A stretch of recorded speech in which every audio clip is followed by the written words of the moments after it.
With the cooler temperatures, many Midlands residents tell us they're seeing an increase in coyote and fox sightings, if you can believe that. And this has had some worried about their home safety and the safety, of course, of your pets and smaller dogs that you let outside. News 19's Nate Stanley has more on the steps you can take to keep you and your property and your animals all safe. They don't look too friendly, I'll tell you.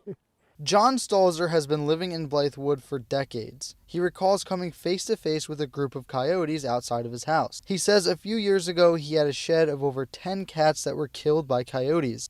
Now he has a group of chickens that he worries about. He's even installed a fence in his yard to keep his dogs from being attacked. We try to get rid of them, but it's very, very hard.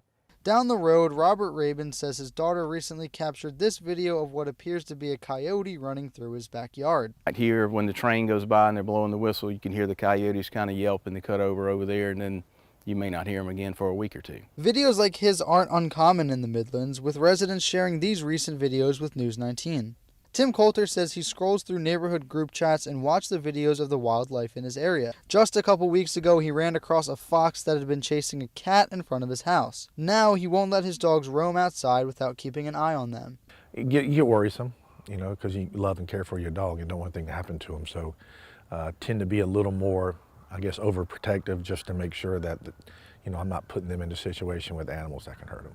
News 19 reached out to the South Carolina Department of Natural Resources. The agency has been trying for years to specifically limit the coyote population because of the negative impact they've had on the deer population. As a result, there is no closed season on hunting coyotes on private land. Because of their destructive nature, no license is required to kill a coyote on your property within 100 yards of your residence. For those looking to deter coyotes and foxes in a non-lethal way, DNR suggests the following. Confine small animals and livestock during the night to lessen the chances of an attack. Clean up brushy, grassy, and weedy areas that attract small mammals. Use a guard animal like a dog. Install wire fences on your property. Stalzer says he would have no hesitation to stop an animal from harming his family. My chickens or something like that, you know, or hurt one of my dogs or something, or hurt my wife or grandkids come up here.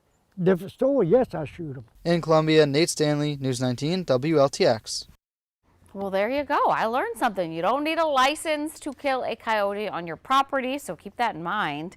SCDNR adds that despite common misconceptions, coyotes were not imported or released in our state ever to help population control. That's just a rumor.